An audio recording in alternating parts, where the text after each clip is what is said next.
ملخص كتاب الساحة والبرج، الشبكة والسلطة من الماسونيين الأحرار إلى فيسبوك. تأليف نيل فيرغسون، بصوت بدر الآغا. نعتقد أن العالم منذ وجد يحكمه الأباطرة والقادة حكما منفردا، لكن ما يكشفه فيرغسون في هذا الكتاب هو أن الشبكات كانت طوال الوقت تعمل مع تلك الأنظمة الهرمية، وتفاعلات الشبكات مع الهرميات هي عملية مستمرة وقديمة. فالشبكات هي التي قضت على إمبراطوريات قوية، وهي السبب وراء انتصار الحلفاء في الحرب العالمية الأولى وقيام الثورة الأمريكية والثورة البلشفية. وما يهمنا معرفته الآن هو دور الشبكات في عصرنا الحالي، فيسبوك وتويتر وغيرها من الشبكات الاجتماعية والمنصات المنتشرة في كل العالم. يقدم الكتاب شرحا عن المستقبل الذي تحكمه الشبكات، وهي ما زالت تتفاعل مع الأنظمة الهرمية، ويقترح خيارات تستطيع القيادات في الدول أن تختار منها ما يصب في مصلحتها. الفصل الأول: الشبكات جزء أساسي في تاريخ وحياة وجسم الإنسان. نسمع عن الشبكات باستمرار وفي كل مكان: شبكات التلفزة والراديو، وشبكات النقل، وشبكات المال، وشبكات الكهرباء، وشبكات الجواسيس، وشبكات الإنترنت إلى آخره. نحن نعيش في عصر شبكي، وهذا أمر ليس جديدا في التاريخ، فالأنظمة الشبكية موجودة منذ خلق الإنسان. الجهاز الحيوي مثلا يتألف من مجموعات متنوعة وكبيرة من الشبكات، كالدورة الدموية والأنظمة التنفسية والعصبية والخلوية، ولطالما انتشرت الأوبئة بين البشر بطريقة شبكية بامتياز. نميل بطبيعتنا لتكوين علاقات مع من يشبهنا ويشاركنا اهتماماتنا، مكونين شبكات اجتماعية مختلفة. ومن أشهر الشبكات التي يتم الحديث عنها في العصر الحديث هي شبكة المتنورين.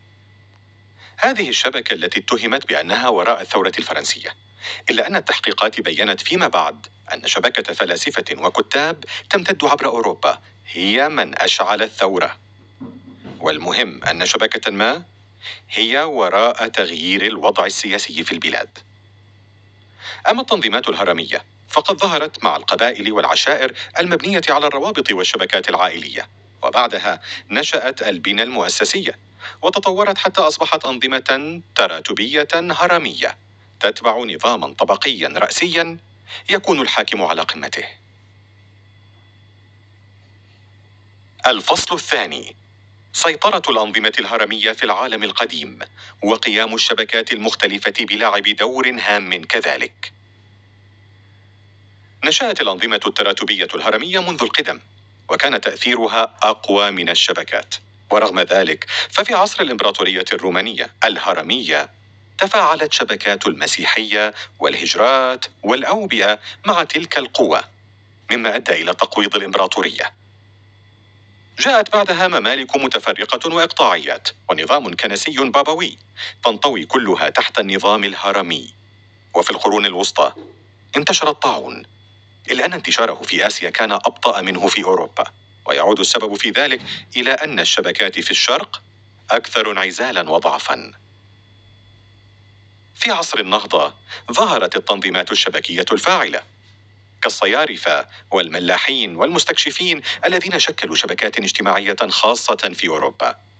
وكذلك تم اختراع آلات الطباعة مساهمة بقوة في الإصلاح الديني في ألمانيا، وظهرت على إثرها البروتستانتية على يد مارتن لوثر كينغ، الأمر الذي قوى الشبكات الاجتماعية وشبكات الكتاب والمفكرين. واستمرت التفاعلات والتجاذبات بين الأنظمة الهرمية والشبكات حتى برزت أنواع مختلفة من الشبكات الاجتماعية المؤثرة في صنع التاريخ. اقتباس: بدءا من اختراع الكتابة، سهلت التقنيات الجديدة اندفاعنا الفطري نحو الفاعلية من خلال الشبكة. الفصل الثالث: برزت شبكات من نوع جديد مع عصر التنوير والثورات، ساهمت في تغيير الوضع السياسي في أوروبا وأمريكا. برزت في أوروبا وأمريكا في القرن السابع عشر والقرن الثامن عشر موجات فكرية وثورات شعبية، والتي كان لشبكات المثقفين وللمراسلات الأدبية والملتقيات العلمية الدور الحاسم فيها. ضمت هذه الشبكات أعلاما مثل فولتير وروسو والسياسي الأمريكي بنجامين فرانكلين. لعبت شبكة الماسونية دورا كبيرا في الثورة الأمريكية، كما لعبت شبكات الأخبار والمراسلات أدوارا مهمة فيها. ومن المعروف تاريخيا أن كبار الثوار كانوا أعضاء في محافل ماسونية مثل بول ريفيز وفرانكلين وواشنطن. والطبيعة المميزة للثورة الأمريكية كانت في فعالية الشبكات المدنية والمجتمعية داخل النظام السياسي الناشئ الهرمي. ويقول المؤرخ دو توكفيل إن نجاح النظام السياسي الأمريكي هو طبيعته المضادة للأنظمة السياسية الهرمية، لكن النظام الهرمي حاول استعادة هيمنته الكاملة فيما بعد. الفصل الرابع: ساد نظام هرمي من نوع جديد في محاولة لاحتواء الوضع المتأزم في أوروبا في القرنين الثامن عشر والتاسع عشر. على إثر النزاعات المذهبية التي مزقت أوروبا، نشأ تنظيم هرمي هو الاتحاد الخماسي في فيينا، وكان هدفه إعادة ترتيب شؤون القارة. وضم الاتحاد بريطانيا وروسيا والنمسا وفرنسا وبروسيا، إلا أنه لم يقضي على الشبكات، بل نشأت شبكات الاتحادات التجارية والطلابية. وفي فرنسا بعد الثورة والاضطرابات العنيفة في عام 1793 فرض نابليون بونابرت سيطرته عسكريا على السلطة، وتعرقلت الجهود التي قامت في فيينا. ولم يطل الأمر بنابليون حتى انهزم، واستعاد الاتحاد الخماسي فعاليته. وبسبب جهود القادة الدبلوماسية كما يرى هنري كيسنجر، ظل الوضع مستقرا حتى عام 1914. وفي هذه الفترة الممتدة كانت شبكات أخرى تقوم بدورها بفعالية، فقد ربطت شبكات النسب بين جميع العائلات الملكية الأوروبية، وكذلك شبكات الصرافة والاتصال الخاصة التي أسسها آل روتشيلد، ومنحتهم نفوذا هائلا، داعمين بتلك الروابط استقرار النظام الملكي الهرمي في أوروبا، وتحديدا في بريطانيا العظمى.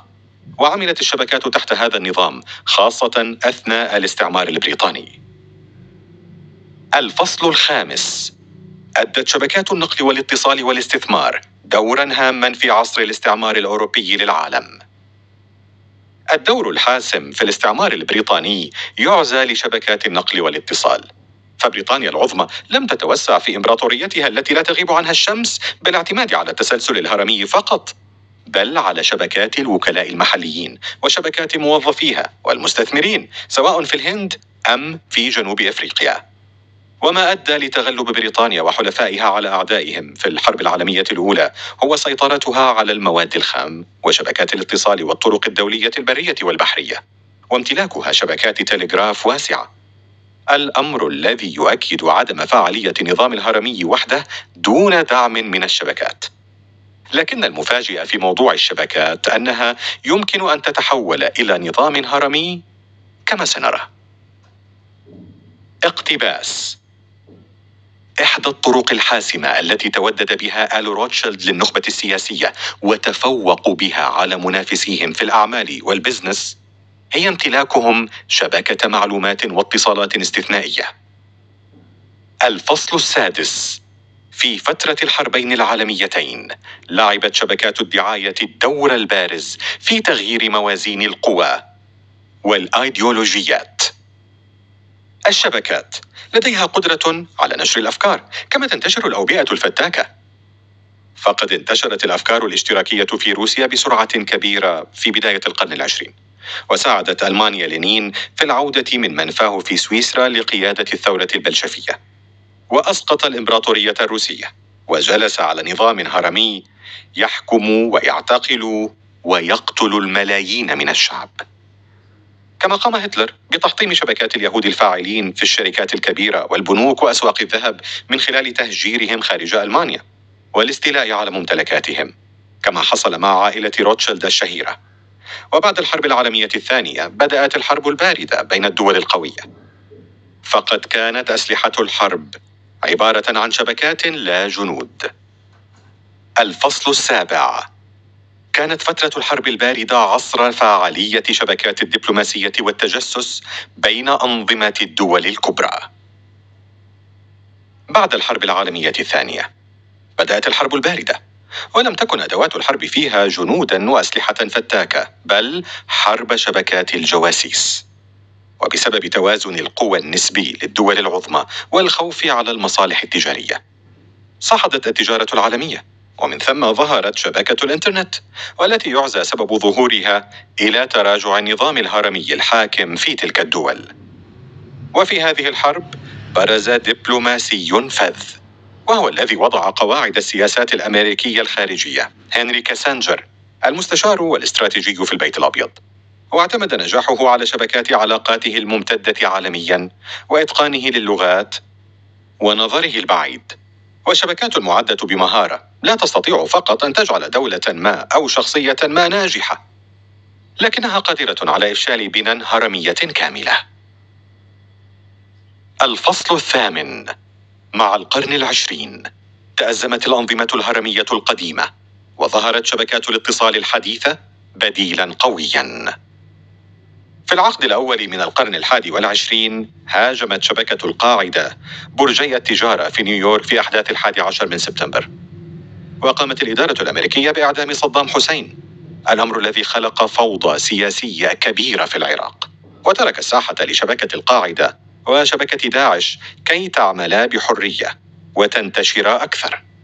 وقامت شبكات أخرى غيرت الوضع في الشرق الأوسط، وفي مهاجمة الأنظمة الهرمية الحاكمة لعبت الدور الأساس فيه شبكتا فيسبوك وتويتر. تم ذلك من خلال ثورات الربيع العربي في شمال إفريقيا وسوريا.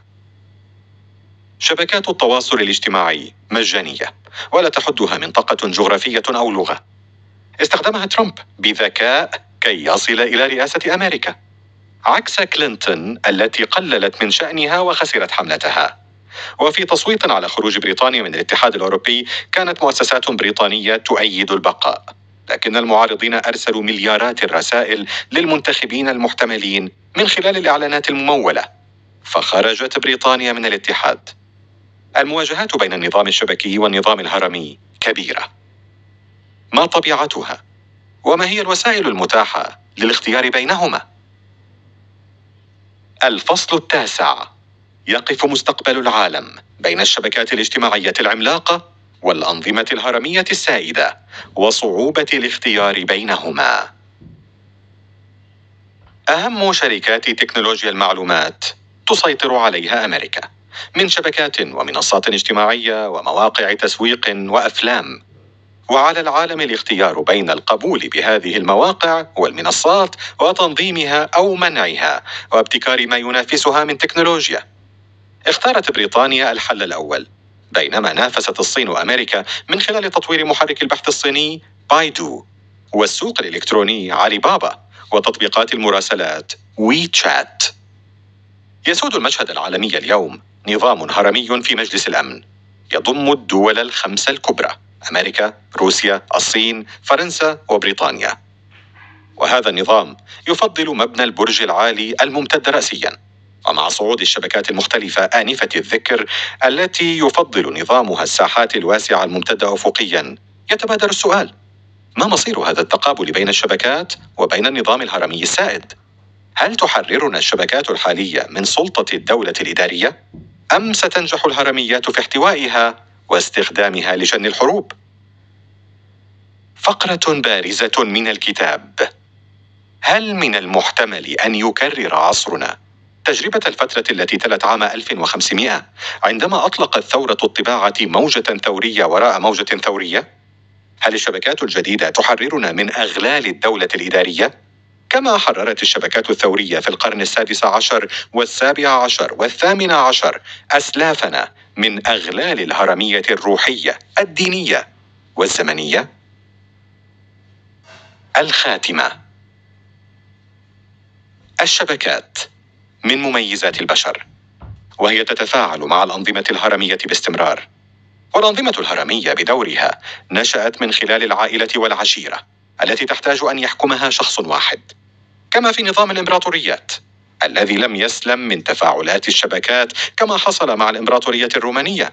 وأدى اختراع الكتابة وآلات الطباعة إلى ظهور شبكات الكتاب والمفكرين، ومن ثم إلى ظهور موجات فكرية وثورات شعبية، وتشكلت على إثرها شبكات مثل الماسونية التي كان دورها كبيرا في الثورة الأمريكية. وفي عصرنا الشبكي الذي تسود فيه شبكات التواصل الاجتماعي والإلكتروني العملاقة، يرسم حاضرنا ومستقبلنا بفعل تجاذبها مع الأنظمة الهرمية حول العالم.